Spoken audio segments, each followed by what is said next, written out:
Good evening, everyone. Thank you so much for making time to attend this webinar. We have come a mighty long way with this series, and I'll just do a short recap, even as we give participants time to continue logging in. So I will be your moderator this evening. My name is Dr. Ida Wanjiko. I'm also the chair of the Physician Wellbeing Committee under the umbrella of Kenya Medical Association. So we started off this mental health webinar series on the 2nd of October, and we started with curating a culture of a consistent mental health support at the workplace, and that was excellently executed by Dr. Florence Jaguga of MTRH. Then we moved on to having a duo webinar by two senior psychologists. We had Advocate Kimani Githongo, and we had a clinical psychologist Gathoni Mbogwa. That was on the 9th of October, and we were able to deal with addressing bullying and toxic work environments. Then the week after that, on the 16th of October, we were able to talk about the nexus of work culture and mental health, and this was done by Dr. Irene Kipkorir Mashua, a consultant psychiatrist at the Kenyatta National Hospital. Then we changed gears and talked about the role of leadership in promoting mental health at the workplace, and this was done by Dr. Boniface Chitai Murabula, and that was a really well attended webinar. Then we moved on to Physician Heal Thyself, making mental health as a priority, and this was tackled by Dr. Caroline Bundi. And then we moved on to the 13th of November, where we handled substance use disorders and workplace mental health, and this was tackled by Dr. Catherine Siengo Mutisia and clinical psychologist Claire. And then last week, 2 weeks before, we tackled physical fitness and mental health in achieving high-level work performance. And this was done by consultant psychiatrist and the secretary of Daktari Wellness Association, Dr. Chibanzi Mwachonda.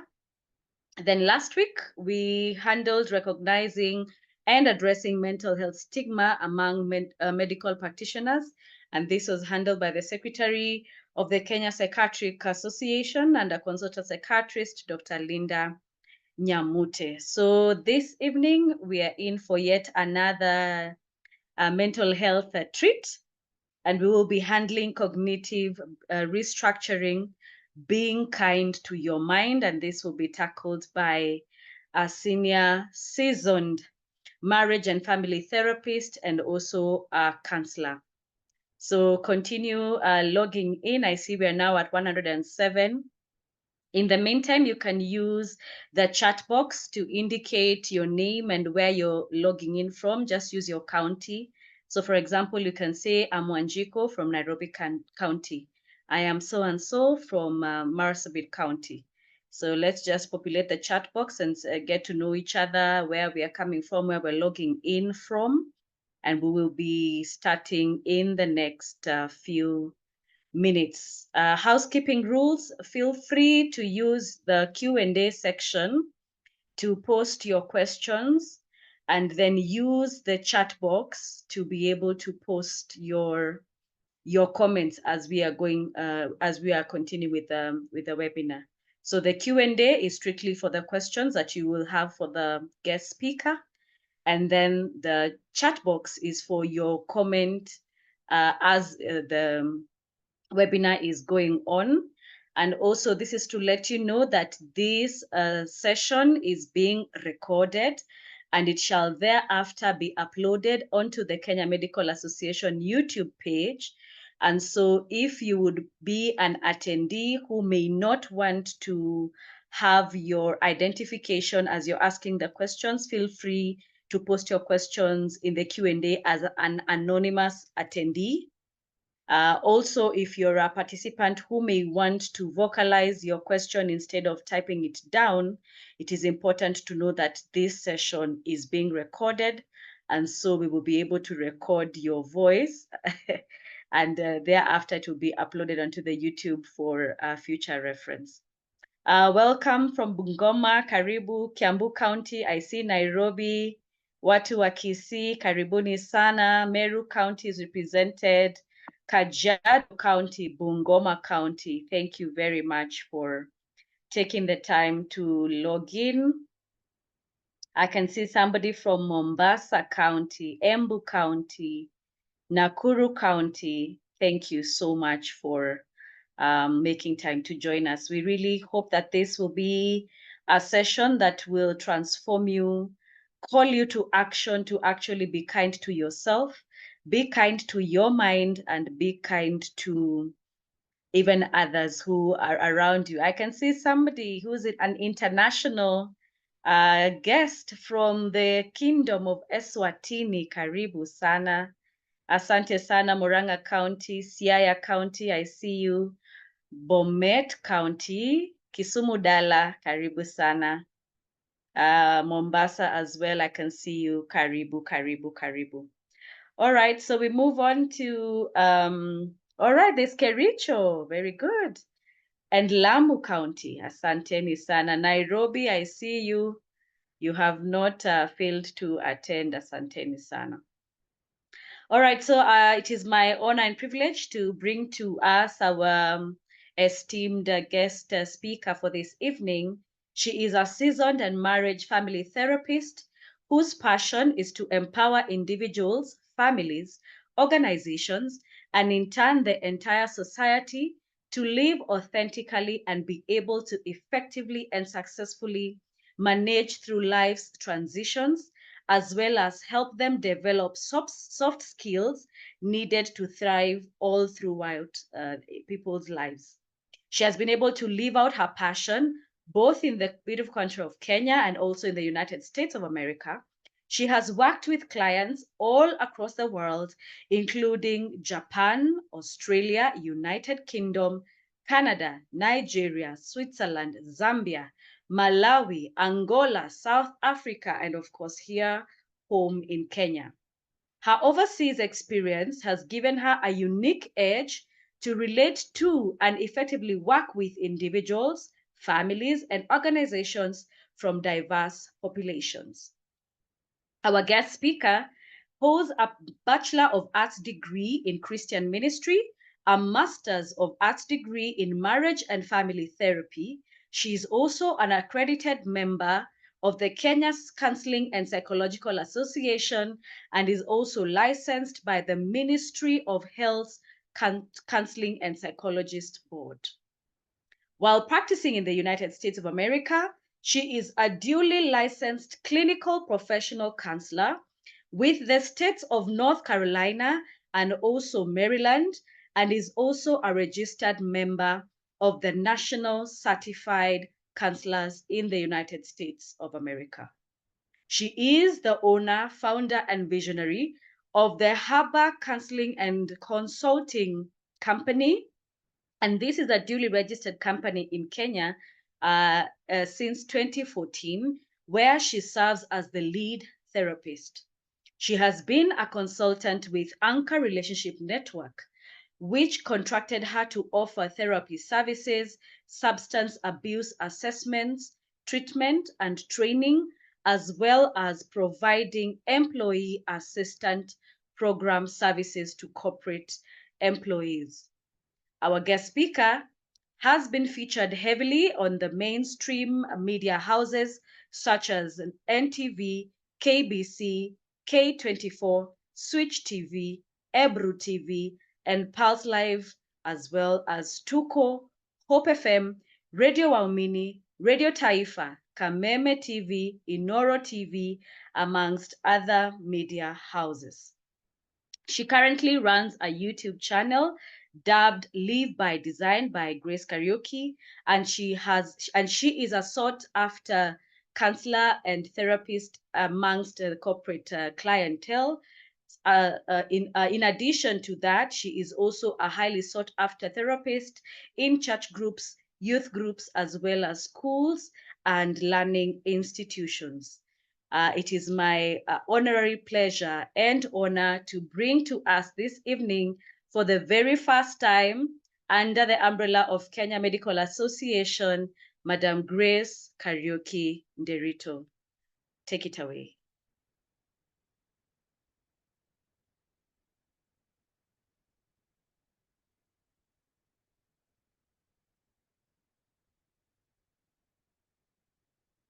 Madam Grace, are you able to unmute?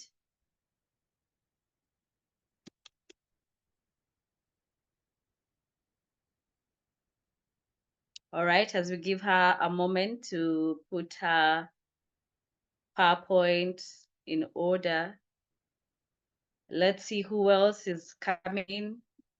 People from Wajir, Limuru, Lamu, Nairobi, Kericho as well. Karibuni sana. All right.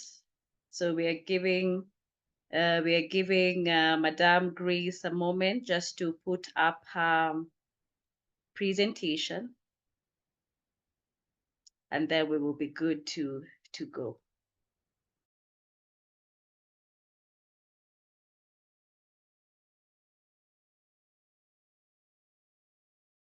I can see so many people from Mombasa.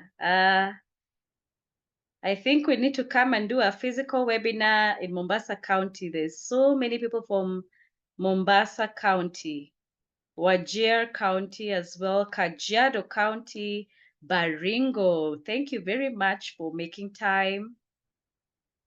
Migori County, I see you. Asante sana, Dr. Mokori. All right, Kisumu, very good. Nobody from Nyeri County, Turkana County, Lodwar. Aha, Elgeyo Marakwet. Absolutely amazing.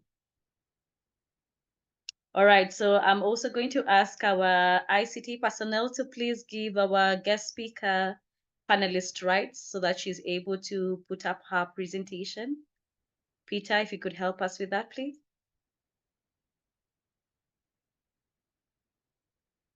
Mandera County, Nyeri County, Tana River. Absolutely amazing. That is Kajiado County, Loitoktok, Muranga County, Kitui. Very good. Kisii as well. Mandera County. This is absolutely amazing. All right, so ICT, please let us know when we're ready to have our guest on board, please. In the meantime, maybe I could engage people on the chat box to maybe just put on the chat box what comes to your mind when you think about being kind to your mind. What are the ideas that pop in your head concerning being kind to your mind?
All right, thank you so much for your responses. Somebody is saying being kind to your mind means I need to deal with my thoughts with compassion. Very good.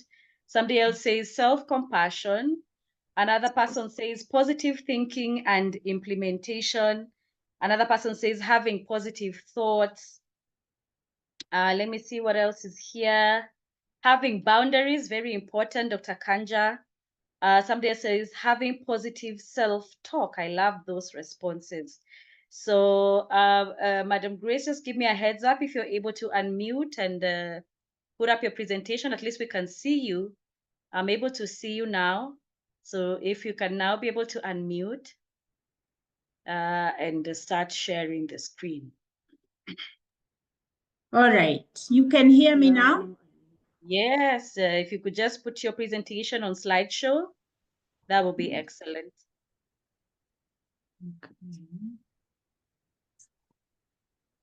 Excellent. Okay. We are ready to go. Take it away. Welcome.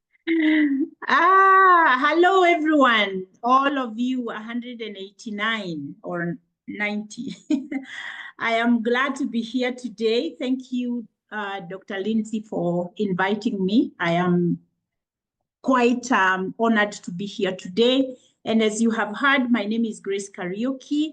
I'm a marriage and family therapist, and I also do psychological counseling, mental health wellness, anything counseling, you will find me there. So today, I would like to take you through a process of understanding what cognitive restructuring is, and give you some guidance on how you can be kind to your mind. Now, normally when I talk about this, I do talk about your temperament, which is normally your the way that you think. Your temperament is that part of your personality that interacts with information from the world. So it's the way you think, the way you feel, as well as the way you act. So an event happens, your mind has a thought about the event, and then that thought creates a certain emotion, and then that emotion is going to create a certain action. And so it's usually very important for us to understand how it works out so that you can also know how you are going to help yourself with managing the feelings and managing your thought patterns so that you can live the kind of life that you desire. As we all know, there is a lot that goes on in our minds. As we go through our daily experience, we are having a lot of thoughts, we are having a lot of feelings, and then we are acting quite a bit. And so it is always important to know what's happening in my brain. So let me introduce the definitions of, and I hope this is looking okay, but our minds are greatly influenced by our thinking. So how you think is going to basically create a pattern because of the way that we repeat that. So we repeat it over and over again, and that becomes the way of our being, because remember, again, you are acting out of your thoughts and the feelings that are triggered by your thinking. So a pattern is basically a repeated and regular way in which something happens or is done. Through repeated thinking, then we are going to, thinking patterns, we are eventually going to create two kinds of mindsets. And this is usually very important for us to know. So there is what we call the growth mindset. And I am sure this is not new to any of you. The growth mindset is where we are thinking about the opportunity every time we have an experience. There are people who are able to look at the opportunity for growth. They are able to tell themselves that I can learn to do anything I want. They see challenges as opportunities for growth.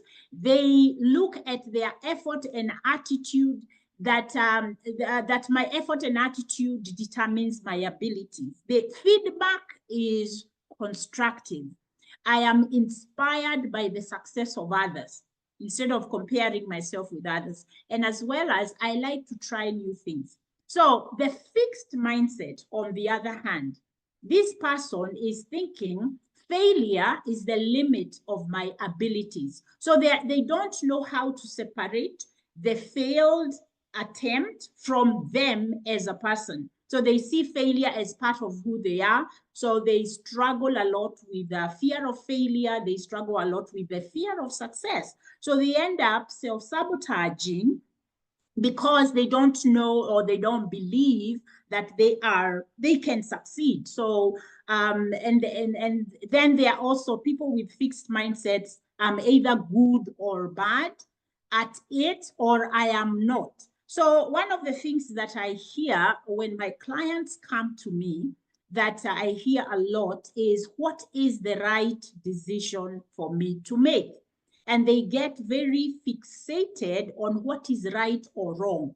I normally call that a black and white way of thinking. And you know, the thing is that we are, the society we live in, the experience we have, there are a lot of rules and regulations. And if you do a certain thing and you do it the wrong way, or you don't follow the rules, you get punished. So even in our growing up, and now that we are adults, in our workplace, in our decision making at work, in our personal lives, we are constantly looking for the right way to do something. Now, what I tell my clients and what I have learned from my own personal experience over the years that I have trained as a therapist, the years, by the way, I have been doing therapy, particularly the marriage and family therapy and mental health therapy since 2008. So I have quite a bit of experience with different kinds of people. And it is usually very hard to convince people that life happens in the gray. You wake up in the morning and it's sunny, and by 10 o'clock it's raining. By 5 o'clock, it doesn't look like it was raining today. So there is no, in life, we have a lot of spaces where we do not have control, where there is little predictability, and that is going to cause us a lot of stress, a lot of distress, and it is very important to manage the way that we think. So thinking that I'm either good or bad, there is a good decision or a bad decision, can cause you a lot of mental turmoil and then emotional turmoil.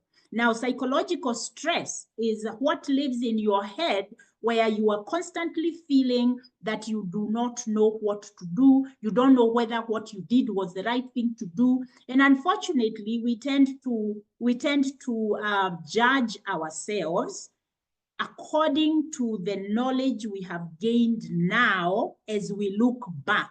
So we judge how we made that decision based on what we have learned because of passage of time, because of how we have grown, and it becomes almost like a never-ending self-judgment, self-critiquing, and we are not learning the lesson. So because we are constantly creating this feeling of helplessness, hopelessness, and even powerlessness. And then in that space, we are going to go into a space where we are regretting things that we made choices about in the past. We are going to either suppress what we are feeling, we are going to go into denial, or some of us, we will go into coping mechanisms to try and forget what we did in the past. Now, when we have powerlessness, and that is what this fixed mindset is. So I don't like to be challenged. So if somebody gives me any kind of criticism, what do I feel? I feel attacked. And I don't even hear the message as much as I hear the message that I'm not good, that I made a mistake and therefore I'm not a good person. Then we have the belief that I can either do it or I can't. Very black and white. And sometimes we are thinking, yeah, I did from A to Z, I did from A to X, but from X to Z, I made a mistake. Instead of going back and saying, let me see where I went wrong so that I can correct, we tend to color it all bad. If you have ever told yourself that my day has been ruined because something has happened right now, then you are not able to see that you had a good day until this thing happened, then you know that you probably practice fixed mindset. You see, the other one is my potential is predetermined. And this is where people believe there are some people who are lucky and others who are not. Then when I'm frustrated, I give up. So I don't want to keep trying. Now, that is a child way of thinking. Most of our children, whenever they try something, they get so frustrated. Even with a test, they think they will say to you, Mommy, but I can't get it. And you see, we need to let them know that, yes, they can get it. We just need to create a plan of how to get there. We need to figure out what is the barrier so that we can get to the place where we want to go. And then feedback and criticism are not personal. Many of us, we have a challenge separating the criticism or the feedback that is about our performance as opposed it is about grace. No, it's about the action. It's about the behavior. It's about the choice, so that we can be able to see there is a space for learning and there is a space for self-compassion and also empathy for myself. And then I stick to what I know. These are people who are not flexible. They are not willing to learn new things. I remember myself in my mid-20s with all the low self-esteem that I was carrying around, the fear of the future, the struggle of relationships, and the struggle in my family of origin, and how much I used to state this statement that I am what I am, I can't change, mi nakuaga tu hivyo. And I thank God that at the age of 29, I started the journey of getting to know, who am I? Is it true that I cannot experience a different kind of life? If you look at my handles in social media, you will see that that my handle is Live by Design, because I look back at my life and I see how many times I made a decision to be better, how many times I made a decision to pursue a learning experience amidst my pain and amidst my disappointment and amidst my fear. So very important that you look at your thinking patterns. Do you have a mindset that is fixed, which eventually leads to the development of unhealthy thinking patterns and cognitive distortions? Now, this generates negative emotions within ourselves and towards others, and add unnecessary pain and difficulty within our relationships. Now, let me share with you, and maybe some of you have seen this before, and these are some of the major cognitive distortions that we want to restructure. So focusing on one aspect of a situation, often the negative part, while overlooking others which are positive, which creates what we call a tunnel vision. So instead of looking at the wholeness of that situation, then we are just looking at the negative aspect of it. And let me tell you, my friends, what happens to us is that we are so used to being criticized. When you think about how you are parented, you will see that your parents were emotionally up whenever they were correcting your mistakes. When you went to school, the punishment was because you did something wrong. Many of us, we grew up in that punishment space, and we have developed a fear of punishment. Now, when we have fears, it doesn't mean that we will walk away from them. There is the notion of what is familiar is safe because it's predictable. It's almost like what we say, better the devil I know than the angel that I do not know. We are constantly afraid of the unknown. We don't want to go into a space where we cannot predict, because of the anxiety that comes from there. The anxiety is basically a fear of losing control, a fear of not knowing what's going to happen, but mainly it's a fear of pain. Now, we have 4 fears as individuals, as every human being has these 4 fears: the fear of failure, and the other side of the fear of failure is the fear of success. Then we have the fear of abandonment and rejection. And then we have the fear of punishment. That is why we lie. You think about a child. Why would a child lie to you? Because they are trying to save themselves from punishment. And then we have the big fear of shame and guilt. So shame means that I did something wrong, therefore I am not a good person. And I normally say that nobody is good or bad. We all create this good or bad because of the way we are reacting to life. So what we want to see is that we want to know that if I make a mistake and I get punished for it, or I have consequences for the choice that I made, sijaonewa, sionewi. It's not that somebody is being unfair to me, even though there could be situations where there is unfairness happening. But for the most part, we are really experiencing the consequences of our thinking patterns which lead to emotions that lead to choices. So it is usually very good for us to be able to understand that we can correct some of our behaviors if we are able to correct the way that we think. Emotional reasoning. This is where we assess situations through the lens of our current emotion, where your emotions are interpreted as a fact. So normally, if I feel it, then it must be absolutely true.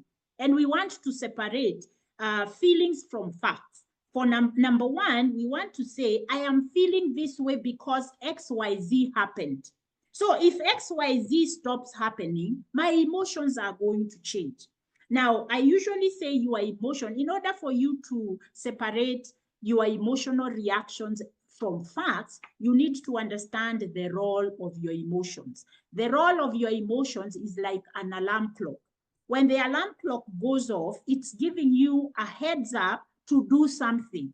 Now, most of us, when we feel an emotion, we sit in it, we revel in it, and we act on it. So what we want to do is to be able to reconstruct the way that we are thinking about situations. And if we are emotionally looking at that situation, then we need to separate the emotion from the fact. Remember, your emotions are like alarm clocks. They are telling you, be alert, something is not okay. You need to act. So instead of just acting, you want to use that emotion as a guide. So what should I do? Now that I'm feeling this way because of this situation, because of this person, what should I do now? All or nothing thinking. This is the black and white. It's absolute thinking. So and so didn't speak to me because they hate me. So and so didn't do this because I'm not a good person. Such and such is happening because of me, because this is and that is happening. And there are many reasons why things happen. So we want to stay away from this kind of absolute thinking where we focus on an extreme and ignore the other. There is no in between when it comes to the black and white. And I think I have talked about that quite a lot. Then the personalizing, blaming myself unnecessarily for external negative events. I will tell you how to deal with this. This one, I call it, let's sit down and assign blame to everyone who is involved in this situation, so that you are not saying to yourself that you are 100% the only reason this happened. Now, children will personalize because the cognitive part of their mind is still developing. Now, children usually experience life through emotions. They don't have the capability. I usually laugh when we say that I keep telling my kids, they are not getting it. And I say, well, their cognitive mind has not yet formed. So they are experiencing life through emotions. And it is our job as their caregivers, as their parents, to guide them on how to manage their emotions so that by the time they are coming into teenagehood, they have actually developed the basic ways of being within a community. So when you are angry, you just don't shout. However, now some of us, that's what we do. That's what they see. And I normally say, as a part of the animal kingdom, we monkey see, monkey do. We actually learn through imitation. So very, very important for us to understand that personalizing a situation is not going to give you the best way of seeing yourself and feeling about yourself. In fact, you are judging yourself too harshly and you are letting other people off the hook. So you need to do what I have said, separate or assign guilt to everyone who is involved in the situation. Jumping to conclusions is where we assume that we know what will happen without evidence to support it. Now, jumping to conclusion can really create the fear of the unknown. Where we are predicting, again, you see this one, predictive thinking, predicting outcomes, usually overestimating the negative emotions or experiences. So we begin to say, if I do this, then so and so will do, and then so and so will do, and we go into catastrophizing, as you can see it over there, where we are exaggerating a situation in the negative with irrational thoughts. So when I'm working with individuals who tend to predict the worst case scenarios, I normally will ask them, I validate your worst case scenario. What about the best case scenario and everything else in between there? So that we can open our minds to be able to think about the situation without the high level of emotional reaction. And we can be able now to engage our cognitive mind, we can engage our rational mind, we can engage the wisdom from past experiences. Many of us, when we live in a lot of guilt and regret and shame, we are not able to learn lessons from the past, because every time we think about the past, we feel so angry with the people who are involved, with ourselves, and then we suppress. And we will suppress either by using substances, by getting into all kinds of relational problems, because we are seeking for dopamine.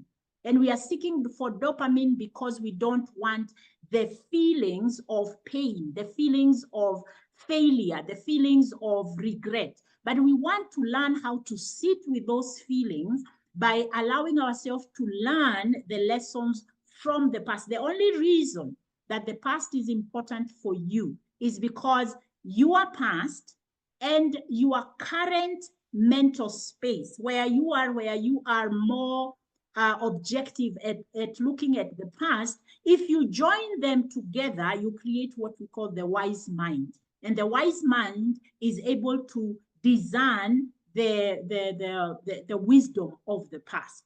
That's why we need to remember, we normally remember the past whether we want it or not, but we don't want to ruminate on it, where we are playing it over and over in our head and we are creating the same emotion over and over. But we want to do more introspective remembering. We want to remember the past with the aim of learning lessons so that we do not repeat the past. So very important for all of us here, if you can be able to see that you have a redundant kind of pattern that happens a lot, especially within your intimate relationships. What you want to do is to sit down and really look back and start to gain some gems from the past instead of just ruminating on it. I normally say with the past, you want to look at, so if I made a decision, let's say when I was 30, when I was 22, when I was 25, and every time I think about decision, I cringe and I feel so bad that I made that decision. I want to be compassionate to my 22-year-old self. I want to be compassionate to my 25-year-old self. I even want to be compassionate to myself that acted yesterday. and be able to offer them forgiveness, compassion, understanding, and even empathy. Because when I do that, then I can have a conversation with myself saying, hey, how can we not go back to that again? Overgeneralizing is where we are looking at in the back. So we draw an overly general conclusion from something, interpreting a single negative event as the norm or enduring pattern. So we say if it happened in the past, it is going to happen again. And those of you who are in relationships where there has been toxicity in that relationship, you will find that anytime your partner says, let's try again, please give me another chance, you struggle with the fact that I am not sure whether this is not going to happen again. So it is very important for you to identify that so that you can work with it right now. And you ask yourself that because human beings are very adaptive, but also human beings are also dynamic. So you want to look at what happened in the past and where you are today, and make a decision about what you're going to do based on now and the time that has passed. Is there any changes that have happened, so that you can make decisions that are not going to be based on overgeneralizing? Then the should haves and must haves and statements like those, they put unreasonable expectations on ourselves, and we need to look at that. So this can lead, the should haves and the must have statements can lead to what we call comparison. You compare yourself with another person. I normally say you need, and if you remember the growth mindset, it says that I can learn from the success of others. I don't need to be envious of them, jealous of them, or bitter towards them, or whatever it is the emotion might be. But I can go and congratulate and say, hey, I really admire where you are. Can I learn one or two things from you?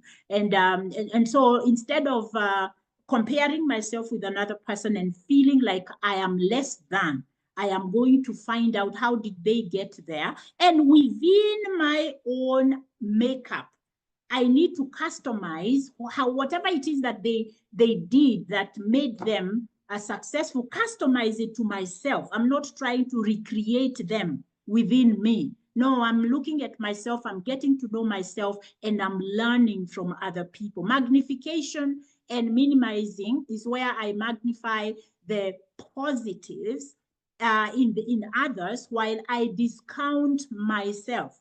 So I will celebrate other people, but when it comes to me, I am not able to do that because my core belief is that I am undeserving.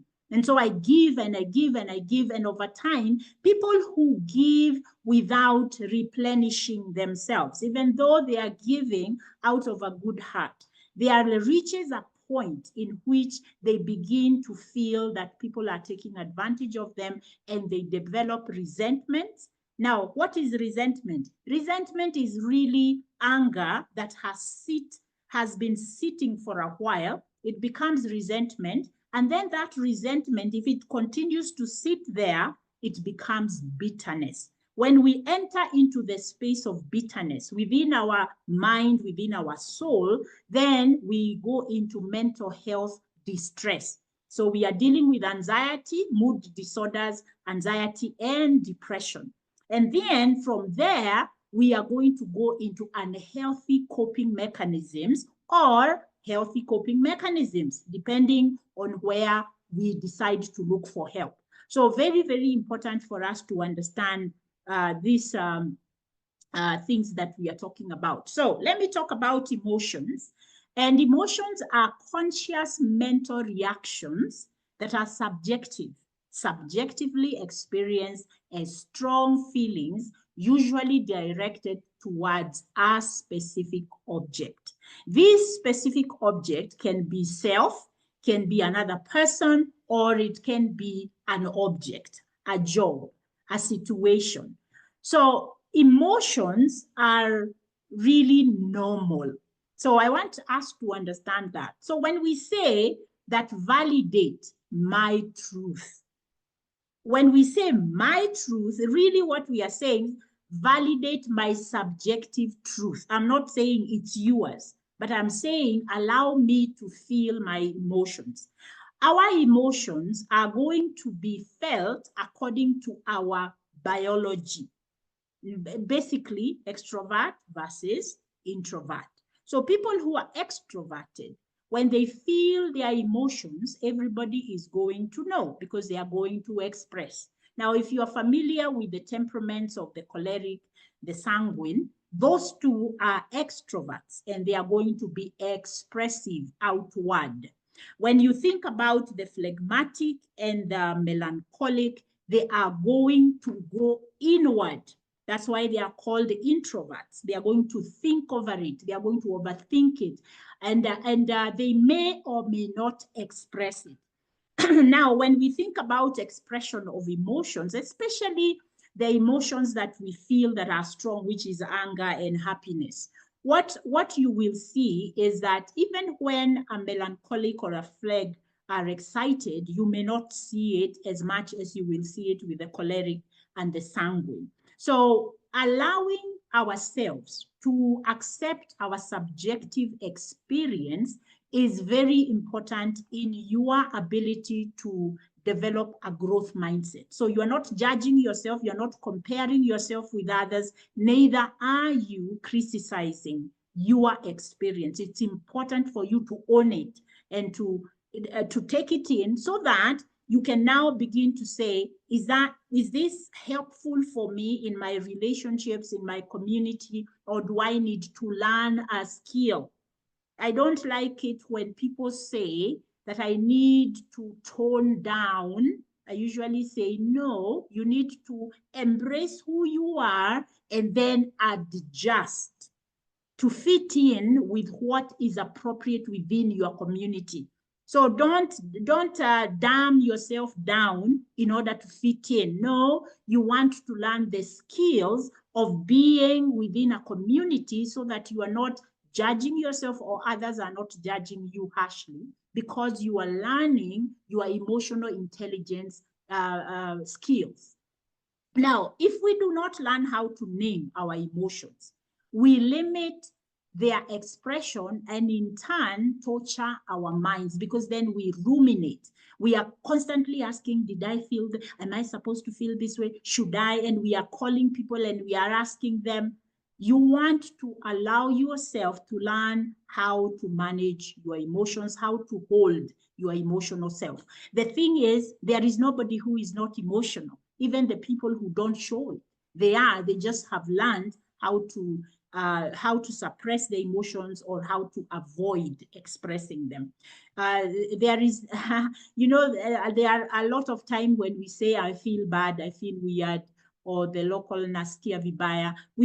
I am going to show you how to name your emotions. Now, this is something that I found online. You can see, you can find it. This is the wheel of emotion. And inside there, you can see the bigger emotions. So anticipation, happy, trust, fear, surprise, sad, disgust, angry. And then there are all these other emotions that are tied to them. So it's good for you to train yourself on how to name your emotions. Naming your emotions is one of the skill sets that are taught in emotional intelligence, or what we call EQ.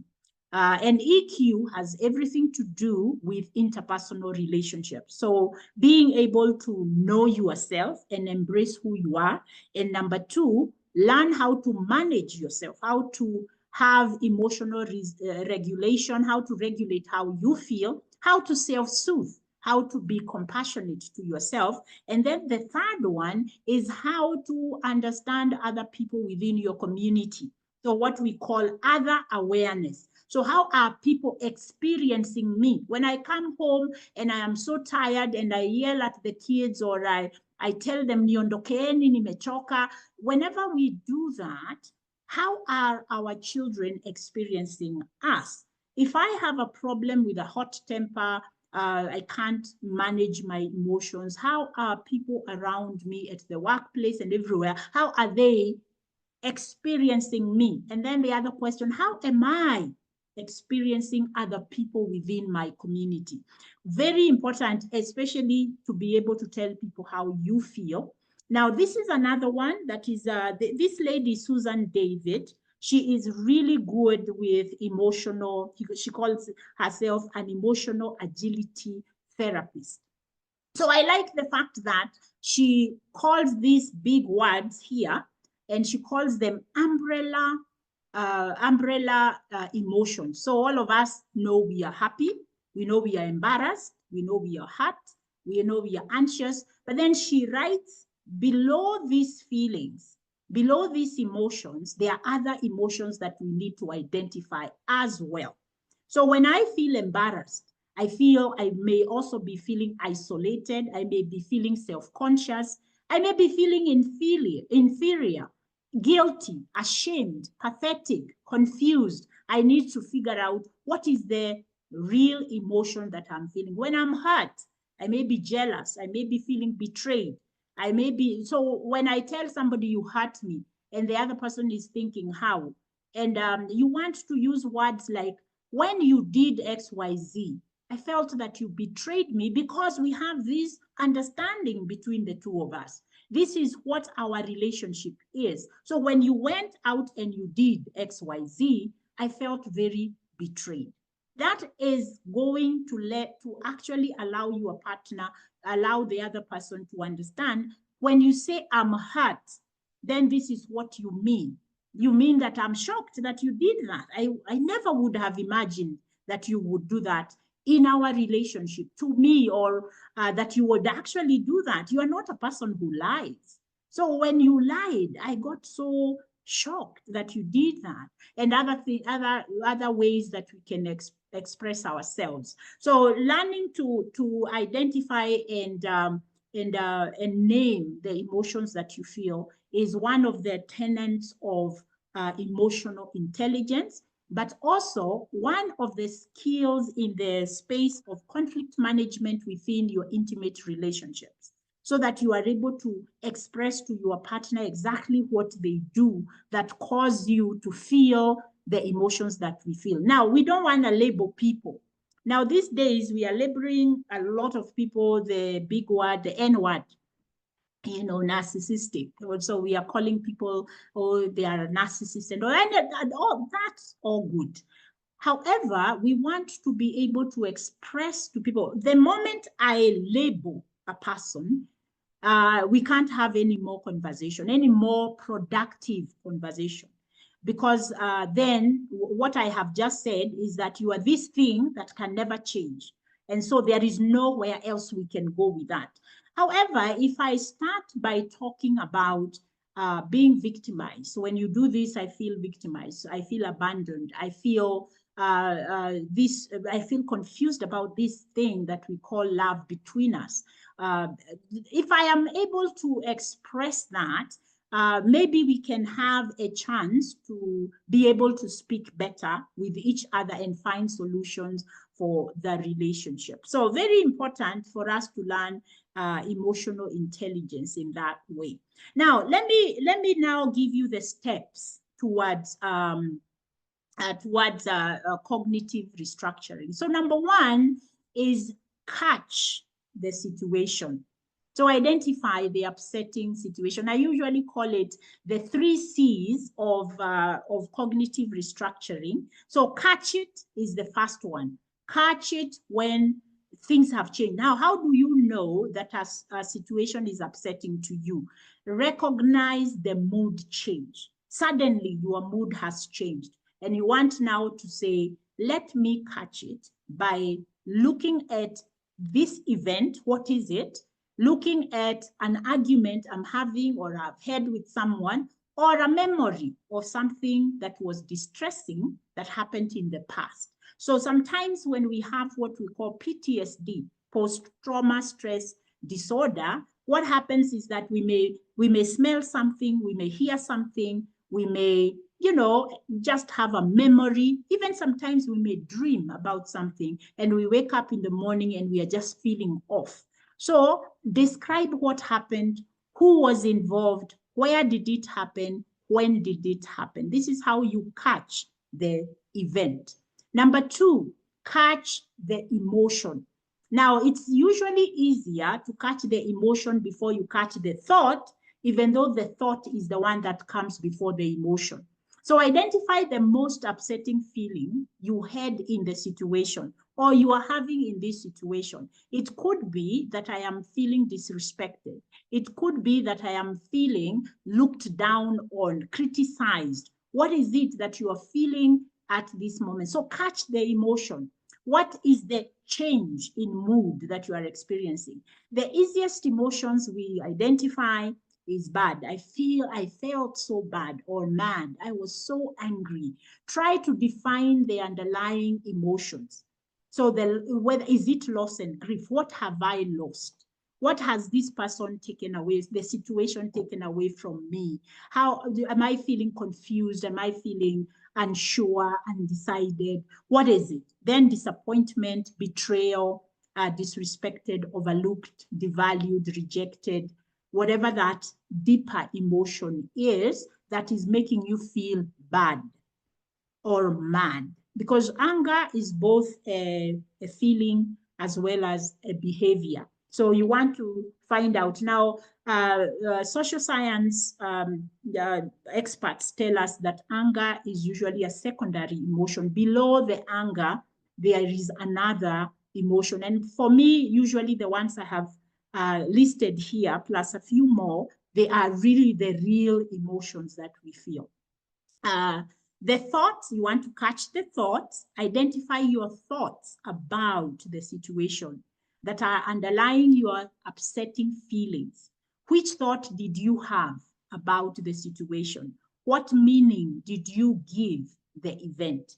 Now, I will say this, when you are in, because obviously being a marriage and family therapist, I work a lot with individuals who are having relationship distress, but I also work with couples who are in distress. So what I normally do with the catch the thought is to ask, what are you telling yourself about what your partner did? What meaning are you giving it? Because that's the real emotion. So the meaning I'm giving it, they did this because they don't care about me. They did this because they are not committed to us. They did this because. So this prediction of the intention of my partner, of the person who has wronged me, is what is going to cause you more and more distress, because you are what we saw in the thinking patterns, the distortion, cognitive distortions. What I am doing is I am predicting the reasons and the intentions of why they did what they did. So what happens, you get caught up in this whirlwind, or no, that is not true. And then you are not going to resolve anything, because now I just judged your intentions, and you are thinking, me, I mean, usually as a therapist, I'm saying, you know, when somebody, let's even use the example of cheating within a committed relationship. And I usually tell people, because somebody will say, how could you do this to me? And that is a normal and acceptable and valid question. However, if you go deeper, I want to say, this person didn't do this to you. They did this for themselves, because if probably they had thought about you, they wouldn't have done it. So when it comes to betrayal and disappointing our partners, is normally because we are in our ego space. We are only thinking about what I want right now and for my own good, for my own comfort. So I'm not thinking about anybody else. So that's why if you ask your partner, how would you do this to me? They are very quick to defend themselves. And so catching the meaning that I give to the situation becomes very important for my own feelings of worthiness and value, so that I don't devalue myself because of somebody else's choice. And it's an opportunity. If I find that I am losing my value and my worth because of somebody else's choice, then I need to really take that as an opportunity to actually ask, how come this person, the way they treat me and the way they are with me is so important to me, so that I can create some insight and clarity about my worth and my esteem, so that I can be able to find some compassion there for myself. So this other one here is what we call check it. So we had the catch it, and then now we are checking it. How are we checking this? We are checking this by evaluating the accuracy of my distressing thought as carefully and objectively as possible. So when I feel my emotions, I want to, first of all, do some debrief with myself, whether it is deep breathing, go outside and breathe in some fresh oxygen, and allow yourself to just walk away from the space where you are in, where you are feeling that you are overwhelmed and you are feeling oppressed by the thoughts that you are feeling. The thoughts that you are thinking. So allow yourself to do that, just to walk away from where you are. People who are more melancholic and they tend to overthink, they also like to write. So maybe you can get a piece of paper and write down your distressing thought. And now what you're going to do is you're going to do the checking it. To do this first, think of all the evidence you can that supports the thought or makes you think it is accurate. So what is the thought underlying the upsetting feeling?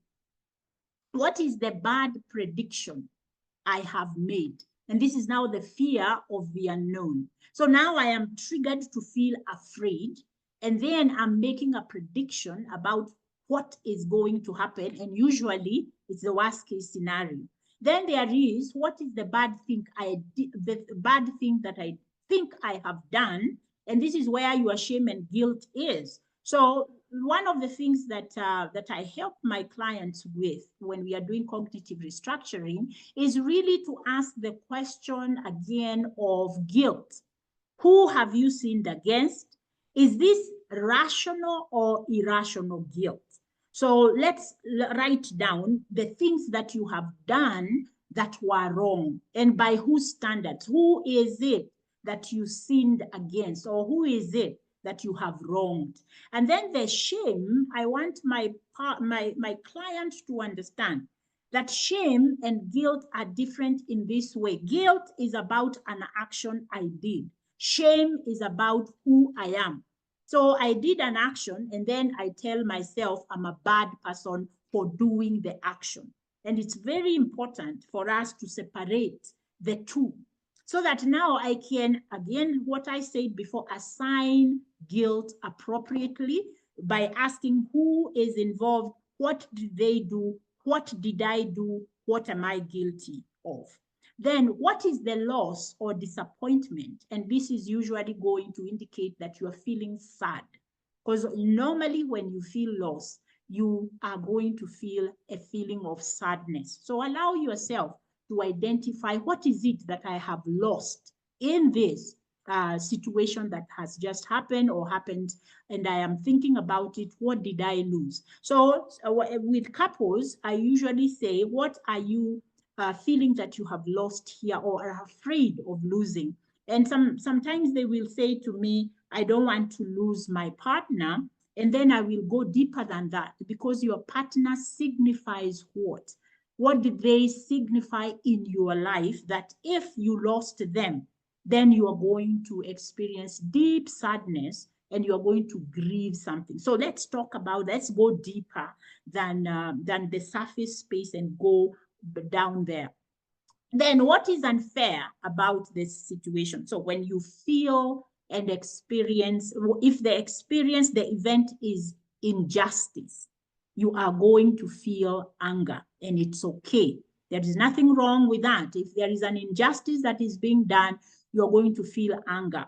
And now you are going to look at, in this space, what is it that I can do? Where can I find justice? Is it possible to get justice? And then figure out how you can walk that, instead of sitting with a lot of anger in you and feeling helpless, hopeless. Remember what I said, if you feel helpless, hopeless, and powerless, then it's going to take you into a space of shame, where you feel like, I have no power. There is nothing I can do.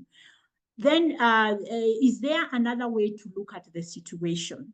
Apart from how you are looking at it, can we look at it from another situation? I normally give a very simple example. I am walking down the street, I meet my friend, and I say hi, and they don't say hi to me back. And so I go, I finish, I'm thinking to myself, what did I do to them? And I'm playing in my mind the last time we were together.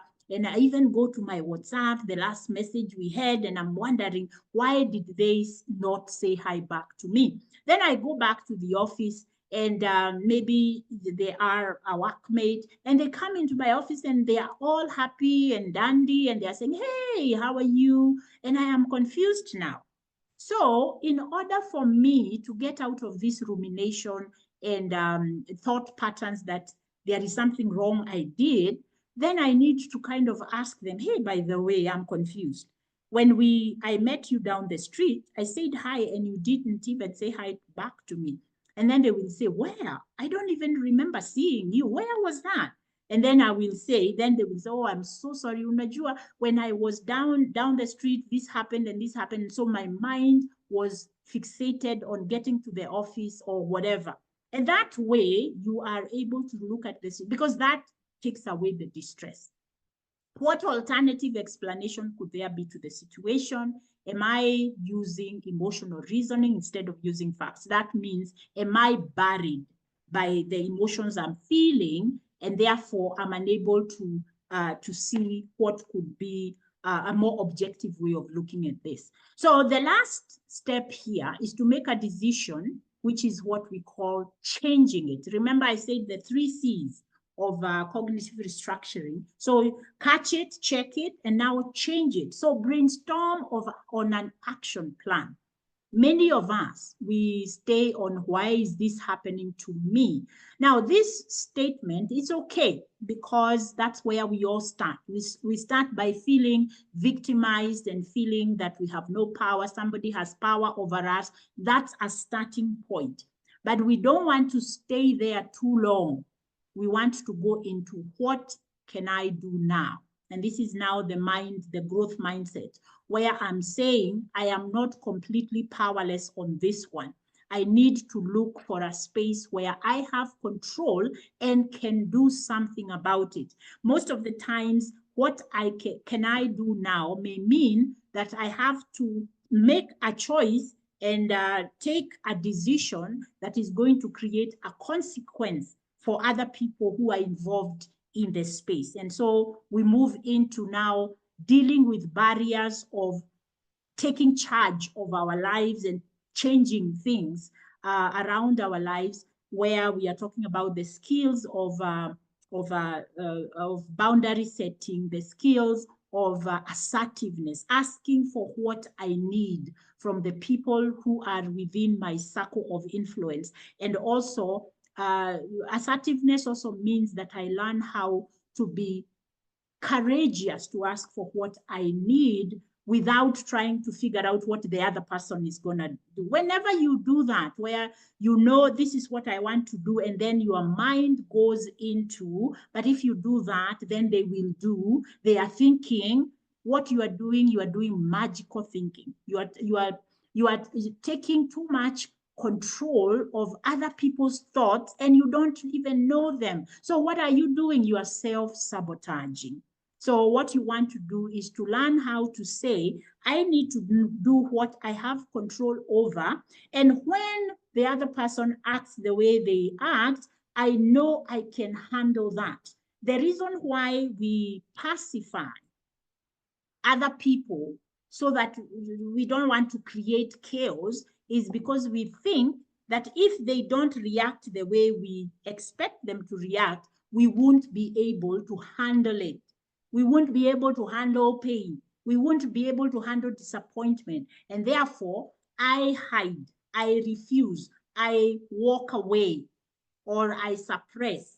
And then I develop now those things I was talking about, the intense feelings of anger, the resentment, bitterness, and eventually I'm going to act on those. So make a decision about whether your thought is accurate or not, based on all the evidence you have listed on step 4, then taking action based on your decision. When considering evidence for and against the accuracy of your thought, you should place the greatest weight on strong evidence that is objective and based on facts, and give less attention to the weak evidence that is based only on feelings. Now, I'm going to say that if you tend to stay in a space where it's very difficult for you to move away from feelings, you need to check your baggage, your emotional baggage. And this is where I normally have a program that I call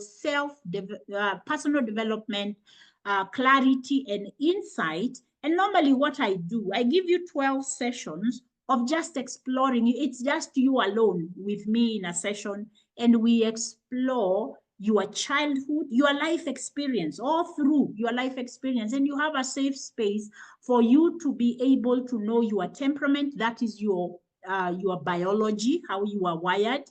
Then we look at nurture, how you are nurtured. Because if I'm a flag and I am in a home where there is a lot of noise and a lot of chaos, as a flag, I desire harmony and I desire calm and quiet. So what will happen is that my coping with life is going to increase my avoidance of what we call conflict and chaos. If I am a sanguine and I love positivity and I want to be happy all the time, and so I develop a persona where when I'm in a home where there is chaos and there is no predictability, I tend to learn how to just go with the flow, to look for fun, to look for dopamine and adrenaline.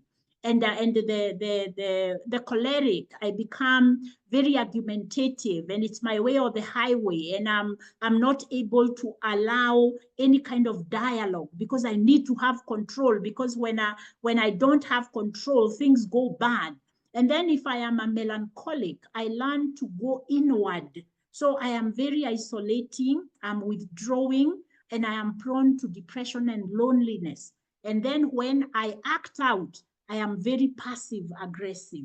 So we need to understand ourselves. That program that I have, it usually helps you to really know who you are and understand why you act the way you do based on your biology and your nurture, the environment in which you live in. And if we are able to do that, we can really help ourselves manage work burnout, stress, high levels of stress. We can now begin to do what we call self-compassion. And what is self-compassion? You know how we, especially for us who are in people helping professions, so we give a lot to people. Now, what we mean by self-compassion is where we are saying, even as you give away to people, please carve out time to give to yourself and get to know. But you can't give yourself if you do not know who you are, what you like, and embrace and value that. And be in spaces where people allow you to be you, and be in spaces where you are encouraged to be authentic, and you are not being told you can't feel that, that is so stupid, how can you be like that? But really, you look for communities where you can grow and become the authentic self that you are. And in that process, in that safe space, you can be able to develop now what we are calling emotional intelligence, but also relational intelligence. So that is the end of my presentation. And so I'll give back to you, Dr. Lindsay, and then I can take any questions or any feedback. Absolutely. Thank you very much, Dr. Grace Karaoke. That was an eye-opening talk. It was short, sweet, and precise to the point. Let me check on the chat box and see whether there are any comments before we go to the Q&A. So there are a couple of accolades here. Somebody says, well said. Ensure my thoughts are accurate based on the facts and the truth.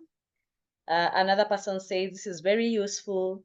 And yes, we are recording this session and it shall be uploaded on the Kenya Medical Association YouTube channel. There's a question here, how can we get information about the 12-week program that you mentioned? And then question 2 is, how can we get in touch with you, either on email, telephone number? How do we book an appointment? Maybe you can handle those two, and then we go to the Q&A session. Sure. So thank you guys for your feedback. So to reach me, let me just type the best way is to reach me through my website. The program that I talked about, so that's my website. And then I have a phone number that you can reach my office, and you will get the information that you need about the program. I have a very able assistant will be able to answer all the questions that you have. And that will be very helpful to you if you can reach me that way. So I hope that answers the questions. And also the PowerPoint has it has my information. Absolutely. All right, let's move on to the Q&A. So there's a question here. Let me see. So what would you say are a few simple everyday practices that somebody can use to nurture our mental health, and especially coining it to being kind to our minds? Simple everyday practices that you could suggest that would help us to nurture our mental health, Yes. especially in the area of being kind to our minds. All right. So I will tell you some very basic things that we used to do when we were teenagers. So we used to journal, dear diary. That is an all-time way of doing a daily check-in with yourself. So one of the things that you can do that is seamless, if you don't want to write, if you don't want to take time to write, just stand in front of your window, your mirror every day, and remind yourself the things that you do well. Don't do the I am beautiful, I'm handsome. No, we are talking about the things that you know that you do well, and remind yourself that I'm a person of worth, and I'm able to do a lot of the things that I put my mind to. I have the skill set to do that. And then the other thing that you want to also affirm yourself about, look at your past. Now, for us, those of us who are in the Christian space, you know the word Ebenezer, where we say, this far the Lord has brought us. You can use that to say, this far I have come. So that now you are not afraid of the future, because most of the times the cognitive space is where we are living within our fears. What we want to say, yes, I have this fear. However, look how far I have come. Remind yourself every day of anything that you have overcome in the past, and allow yourself to ask, how did I do it?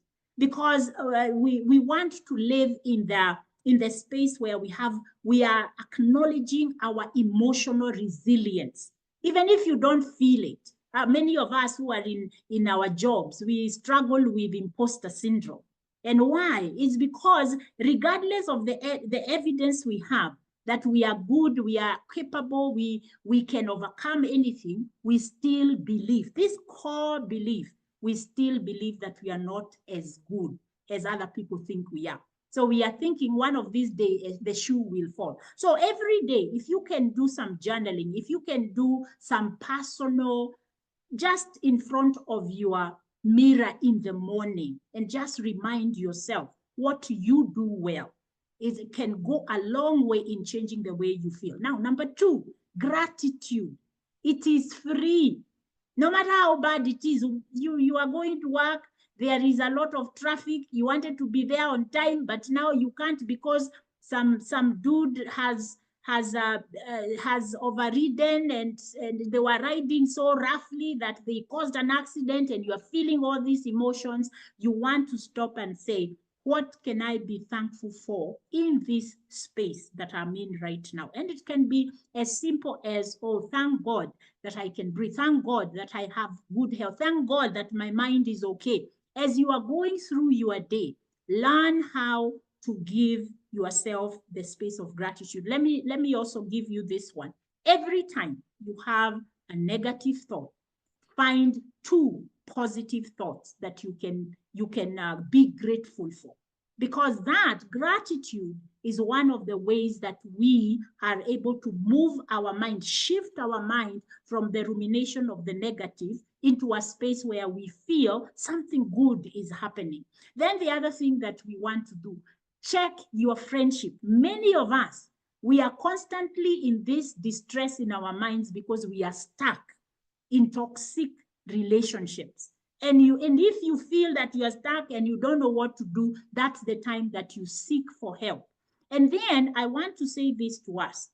Religious or not, we have a spirit, and you want to take care of your soul. You want to take care of your soul by making sure that within your soul, where shame comes and tells you you are not a good person compared to others, you want to allow yourself to have a soul anchor. If you are a religious person, pay attention to what your religious teachings teach you. Pay attention to things that are beyond you. Don't let your mind give you a small life. Allow yourself to expand and see yourself as a member of a bigger community, so that you can allow yourself and your soul to express itself. So one of the things that you want to do is to make sure that your soul finds rest. So this rest, it doesn't mean that you because a lot of us, the way we relax is to go and put a substance in. But this time I'm saying, take some time to sit and really reflect on your soul. Who are you? Where have you come from, and where are you going? So those are things that we can do to help us. And then obviously the normal ones, exercise. You don't have to do big things. You can do small things, and we all know that exercise creates what we call endorphins and dopamine. But also your diet. Watch what you eat. Don't eat emotionally. Ask yourself, what I'm putting in, what is it going to do for me? And if you are stressed, like me, when I get, like right now, I am really craving for some chocolate, because emotionally, I have been giving out all day. But I know that I want to make sure that I eat a good meal. I can have a piece of chocolate, but I want to make sure that I can have a piece of chocolate and then eat a good meal, drink water, all these things. Take care of yourself. And then, and I will emphasize this again, Dr. Wanjiku, is that please, let's remove the toxic relationships in our lives and create safe communities for ourselves. And if you are unable to, to disentangle yourself from a certain relationship, especially family relationships, come and let me walk with you. Let's do that. There is a way to do it without disconnecting from the people that you care about. Absolutely. Thank you very much for that response. I can see so many people nodding to what you're saying. They're saying, this is an excellent session. My soul must find rest. Very true, very informative, really powerful. So let's now go to the Q&A. We don't have too many questions. There's somebody here who's affected by a loved one's drunkenness state. That causes them a lot of anxiety, especially when that loved one is in a high stupor. What did you tell that anonymous attendee, Dr. Grace? Yes. Sure. Now, when it comes to dealing with family members who have addiction problems, we want to be very careful because we don't want to become enablers. So don't get sucked in to the lie and the deception that they are living in. So one of the things that we want to do, I usually tell families who have individuals who are in drunkenness or drug addiction, I usually tell them, to them, to the person who is addicted, the substance they use is a solution. To you, it is a problem, you see. So you need to figure out what is this solution, what is this problem they are trying to cover or to medicate with the substance. So what we want to do, I think it's good to take people for rehab, but I usually say if you can take them for outpatient rehab, it would be better. Now, myself, I have a 12-week program for substance abuse. And the reason why this is important, when I was in the States, I learned that they would take them, normally in the States, if you have a drug problem or you have a drinking problem, you get into trouble. That's how you get to go to the judge, because you had a DUI or because of drug addiction, you committed a crime. So you go to the judge, you are taken to the judge, you are arrested and all that. But then you serve your term, and then you will go through probation. So they are not just going to let you out here. And you are required by law to attend AA meetings or drug addiction meetings. You are supposed to have a therapist, and you are supposed to have a probation officer. So there is a lot of support once you get out. Now, in Kenya, what we do, we spend all this money and we take somebody to rehab, and it's like vacation, because there is no pombe, there is nothing. And then when they come out, we are surprised that within 2 months they go back and they are worse than when they went in, you see. So what we want to do is to seek for addictions therapists, and they are there. You can check with the Kenya Counseling and Psychological Association, and if you find them, then engage your person with the addictions counselor to walk the journey while they are outside the rehab, so that they can develop tools to manage the cravings, whatever it is that leads them to use the alcohol. Now, if there is anything that you have that you need to take here from here, and I can't do a lot of this, is to understand that your partner, the alcohol they consume and the addiction to drugs they are in, is a solution for them. It is a problem for you. So instead of saying you have a drinking problem, please figure out what is the underlying issue. What are you trying to medicate? Because when you take the alcohol, what are they supposed to do? And alcohol is the coping mechanism. And anyone who is listening to us and you are trying to do that, then we do need to, you do need to really seek outpatient drug or substance abuse counseling to understand your addiction. What is it? Because the substance that you are using is a solution for you. It is not necessarily the problem. It is a problem to the people who are experiencing you. Yeah. Thank you so much for that response. I would charge Dr. Grace Karaoke to just type down answers to the questions on the Q&A, because I'd want to also bring this webinar to a close. So if you're able, Dr. Grace, to just type down the answers for them. There are 3 questions remaining, actually 4 questions remaining. But in the meantime, are there any free quizzes or self-test that you can advise us in order to know our temperament, either the 4 type temperament or the other 16 personality test temperament? If you could be able to type that down for us, that would be great. Let me go back to the chat here as we give Dr. Grace a moment to type the answers. Somebody is saying it is not being selfish when you are giving what you don't have. Somebody else is asking for the contacts of Dr. Grace Karaoke. I will reread the number. It is 0797 490 404. So 0797 490 404. Feel free to reach out on that number and you will be assisted. Somebody else here is saying that this is an elaborate presentation. Somebody else says that we need to learn how to walk out of toxic relationships. Absolutely. Another person says, excellent. This session should have been part of the residency program. Well, Dr. Salma, we are under the Department of Obstetrics and Gynecology, University of Nairobi. We do hold monthly wellness forums, so maybe you can join us on that end. And you're also always free to join the Kenya Medical Association webinars as well. So we have a treat for you on Friday. So be on the lookout for that, Dr. Salma. Thank you for that comment. Somebody says, thank you, good job, well done. The power within is simply amazing. Oh, there's a question here. What are the non-pharmacological ways of getting away, or rather healing from post-traumatic disorder? Maybe I could allow you, Dr. Grace, to respond to that, Yes. please. Sure.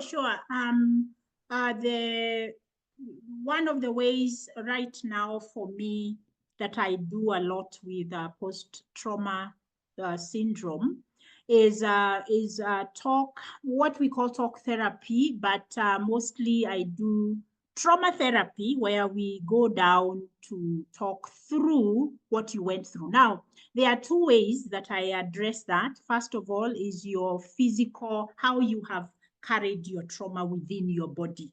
So we talk about how you experience the trauma. So when you have this relieving of things that happened in the past, how does your body act? So some people, they shake. Some people, they are startled quickly. Some people cannot handle loud noises. People will go into shaking. Other people, they have palpitations. People have what we call now panic attacks, where you pass out or you can't breathe. So we are looking, first of all, with how you have carried your trauma within your body to help your body learn how to relax. And then we also now talk about now the memory. So I give you a safe space where we sit and talk through your memory. And I also will use writing exercises. There are some people who are able to write, and there are other people who writing is too triggering for them. So we use the session to just listen and allow them to talk about the trauma that they experienced. So there is a book that is called The Body Keeps Score. And there is also another book called The Body Remembers. If you put that on Google, you will see those books, and they explain how trauma is stored within your body. And I work with a lot of people who have, especially people who came from the 2007 tribal clashes and other things that have happened within our country, including also what now we know as continuous family trauma that happens in homes, and people are really struggling with the memory. So what we do, and it also depends on what the symptoms. That's why I start off by understanding how does your trauma show up within your body. I can't sleep, I can't do, so that we can be able to figure out whether you can do it without medication, because sometimes the talking through the trauma can be very triggering. Now, I know people who are able to do it without passing out or being unable to function. And so we will do that, but it will be a process of probably many sessions of just talking through what happened, and allowing there to be safety. So I'm usually very patient, and this is something that, because I have been in this business for so long, that I have really learned to hold space for individuals who are going through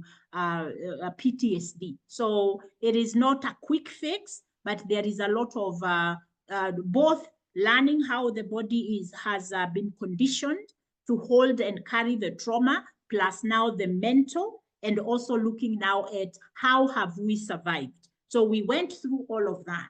How have we survived, so that we can also bring the mind into the current space and also celebrate many of the wins. Now, the process of letting go of the trauma, where the memory, you know, normally when you are triggered and you have PTSD, and especially many people in our communities, they have what we call complex PTSD. And complex PTSD is where you have continually been victimized and there hasn't been any reprieve.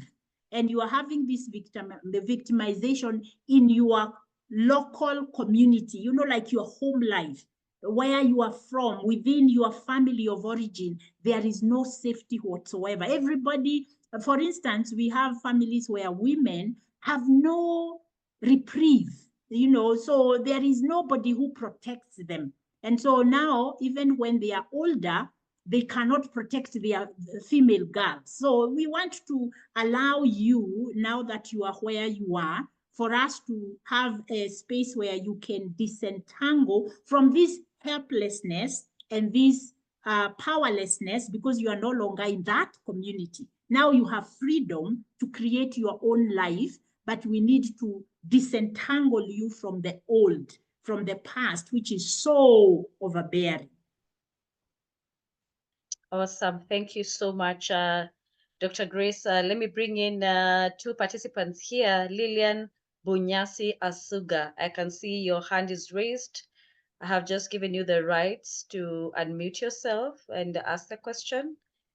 Under 1 minute, please. So are you able to unmute yourself?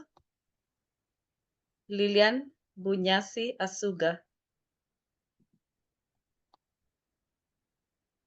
All right, so if you're not able to, feel free to use the chat box. Next, I will go to Teddy Anyonge. I can see your hand is raised. If you have a question, I have given you the rights. Please unmute yourself and ask your question. Teddy Anyonge. If you're not able to as well, feel free to post it on the chat box. All right, so at least I have given opportunity to the two people who raised their hands. Maybe they will type it on the chat box. So there's somebody here who feels this webinar cannot end without us addressing their questions. So, and I think you're typing an answer, so very good. Thank you, Dr. Grace. Yeah. Thank you for that. Okay, there's somebody else who's saying that they are unable to get a divorce from the caddy, and they are in an abusive marriage. So maybe you could also type something for them, Dr. Grace, if you don't mind. Okay. All right. So Lilian Bunyasi, I can see your hand is still raised. I'm not too sure what's happening on your end. I have managed to give you the rights to speak. So unless maybe it was by mistake, and then that would be okay then. All right. Okay. Thank you, everybody, for joining us this evening. As you can tell, this was quite interest. People are very interested with this particular webinar. So I don't know what to do, Dr. Grace. Should I look for you again in 2025?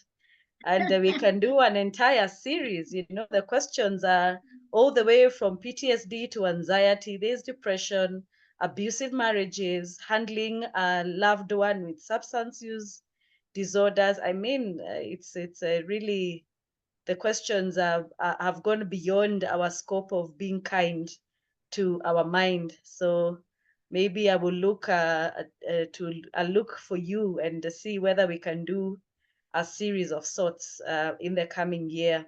But otherwise, participants, thank you so much for logging in on time.